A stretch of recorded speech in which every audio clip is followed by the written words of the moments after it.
цена, ние от тията колите не ще да плащаме. Къде е топката, мамо? Се настояваме. Я дай глобуса.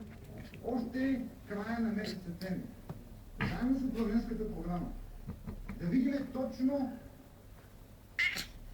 оценка. Тука. Ясна оценка на всички бели и престъпления, извършени от предишното управление. Това не може да бъде нито простено, нито забравено. А трябва да има незабавни мерки и последствия. Цяла България трябва да види, че има последствия. Има престъпления, Миш. но има и наказания. Трябва да види цяла България още тази. Иначе ние не можем да продължим напред, колеги. Миш. Само се обръщам към колегите от ГЕРБ по този въпрос. Не можем убедително Айде, да ела продължим тука. напред, ако не отговорим на тези въпроси пред цялото българско общество още тази есен. Тези отговори са очаквани и задължителни.